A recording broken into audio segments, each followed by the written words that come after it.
straightforward answer is easy. The modern piano keyboard has 88 keys, 52 white and 36 black. But this wasn't always the case. The piano is a relatively recent keyboard instrument, only dating from the early 18th century. And the first pianos had only 48 to 60 keys, like other keyboard instruments of the time, the harpsichords or the pipe organs. That 60 key range would be from this F to this F. And the vast majority of 18th century music sat very comfortably within this range.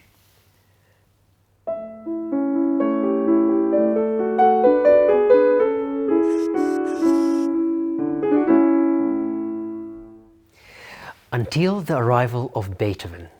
Beethoven found the 60-note range horribly limiting and constantly throughout his life asked piano builders to give him more and more notes. And they obliged.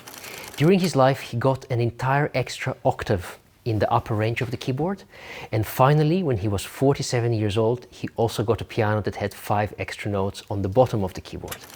And he was really happy to use that entire range.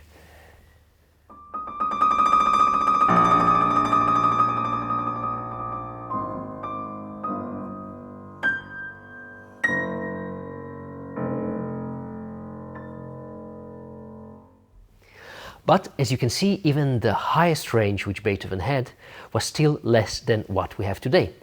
In the decades after Beethoven's death, the keyboard kept creeping outwards, finally reaching an equilibrium of 7 octaves around 1850. But this wasn't standardized along all manufacturers, and Liszt, writing around that time, would often have to provide 2 versions of his pieces. One for pianos with more keys and one for pianos with less keys. And the very last notes, the 3 notes on the bottom of the keyboard, only got added at the very end of the 19th century. And there we stopped. 88 notes throughout the entire 20th century. Why hasn't the keyboard kept expanding? Well, some manufacturers do try to expand it.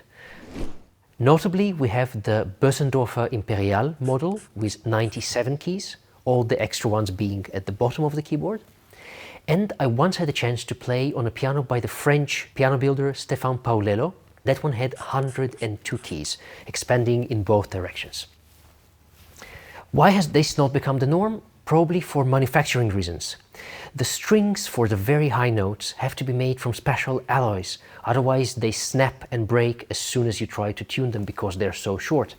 On the low end of the keyboard, the lower you go, the heavier, longer and thicker the strings become, making the pianos heavier, bigger and also more expensive.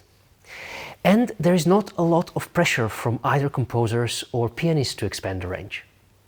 But based on theoretical research, today we could have a piano with 108 keys, 20 more than what we have now. So let's see what the future brings.